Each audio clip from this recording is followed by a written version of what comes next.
Good morning, students. Welcome to English class.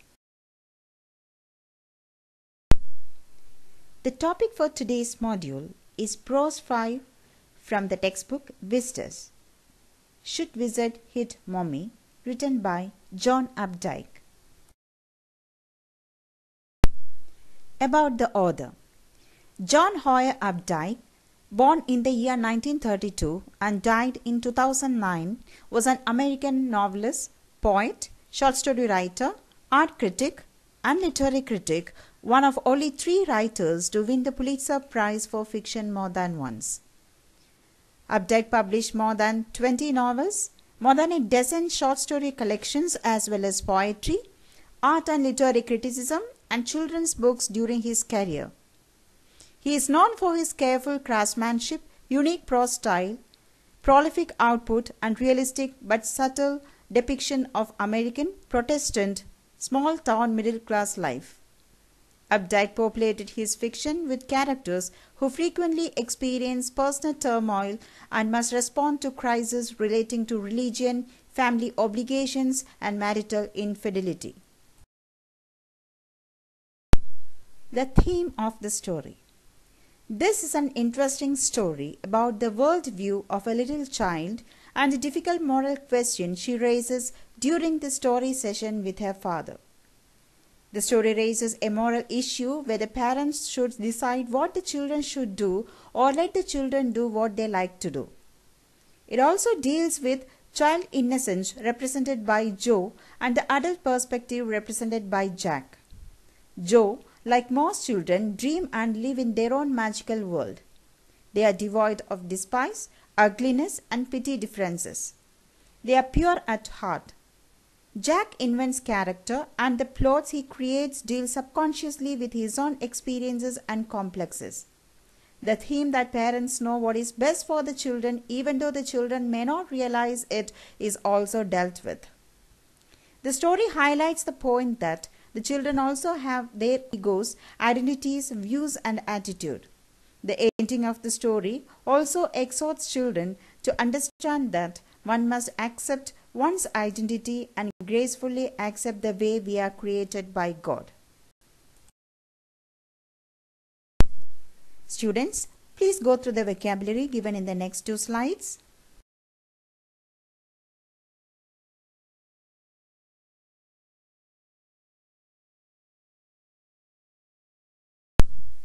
Let's deal with the lesson in detail. A 2-year-old custom of storytelling. Every evening and on Saturday afternoon naps, Jack used to tell his daughter Jo a bedtime story. This habit started when Jo was 2 years old, and now that Jo was 4 years old, Jack did not have any creative ideas for stories. Most of the stories that he used to tell Jo revolved around the same plot concerning an animal named Roger. In every story, Roger used to be a different animal with some kind of a problem.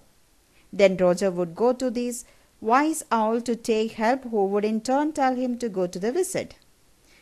Then Roger would take his problem to the wizard, who would help him in exchange for some pennies, mostly a bit more than what Roger had with him. After helping him, the wizard would ask him to go to a certain place to fetch some more pennies, and Roger would do exactly like that. Then after paying the wizard, Roger would go back and all the other animals would start playing with him. He would be very happy, and later he would return home just in time to wait for his father, who would be returning from Boston by train. A tiresome routine. Jack had now started getting tired of this daily routine because he had run out of ideas for the stories. Also, Joe didn't sleep listening to the story anymore. He had started feeling that the practice was just a waste of time and there was no point doing it. Bobby, her baby brother, who was 2 years old, was already sleeping with his bottle in his mouth. When Jack asked Joe that who should the story be about that day, she thought for a while and replied that she wanted it to be of a skunk. Jack then thought that she must have heard about this animal in nursery school and also got enthusiastic as he had a new hero for his story. Story of Roger Skunk. here we come across a story within the story. The story started with the Roger skunk living in the forest.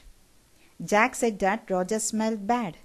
None of the other animals in the forest liked to play with him. All the other animals would start running away whenever he would go out to play. He would stand there all alone. 2 little tears would fall from his eyes. At this moment, Jack was recollecting about certain humiliations that he had faced during his childhood. Then, Joe asked whether Roger would see the wise owl. Jack noticed that Joe was getting anxious with the story and felt pleased with it. He did not want to hurry and wanted to make the story more intense as he wanted to convey a message through it.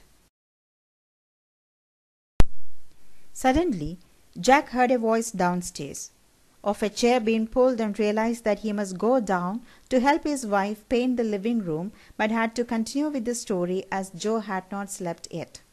So, Jack continued that Roger's skunk was sad, and as he walked he came across a tree where he saw the wise owl.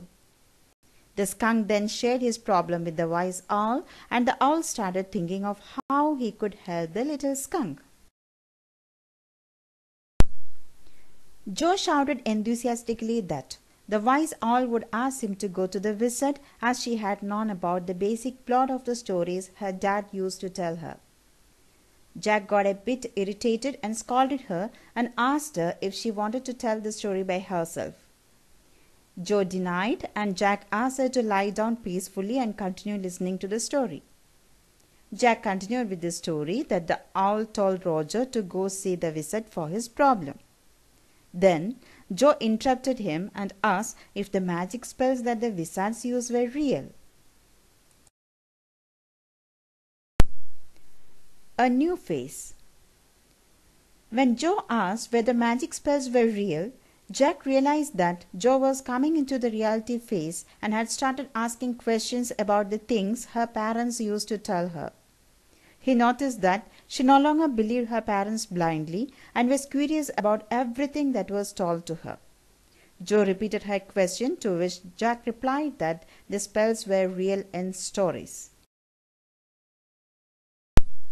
Meeting the wizard. Jack continued with his story that the skunk went to the way the wise owl had asked him to go and reached a white house and knocked on the door. An old man with a long white beard and a blue pointed hat came out.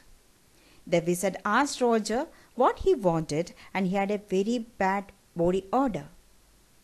Roger replied that he knew he smelled bad, and all the other animals ran away from him.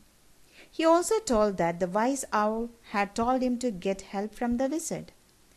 The wizard took out an old stick called a magic wand. He asked Roger what he wanted to smell like. Roger replied that he wished to smell like roses. Joe was happy about the fact that Roger wanted to smell like a rose. Then Jack said the magical words in the voice of a wizard. Dear students, you will be curious to know, will Roger smell like roses due to the magical spell? Will he be accepted by all? And what will happen at the end? We'll find answers for all these questions in part 2. Thank you. Have a safe and nice day.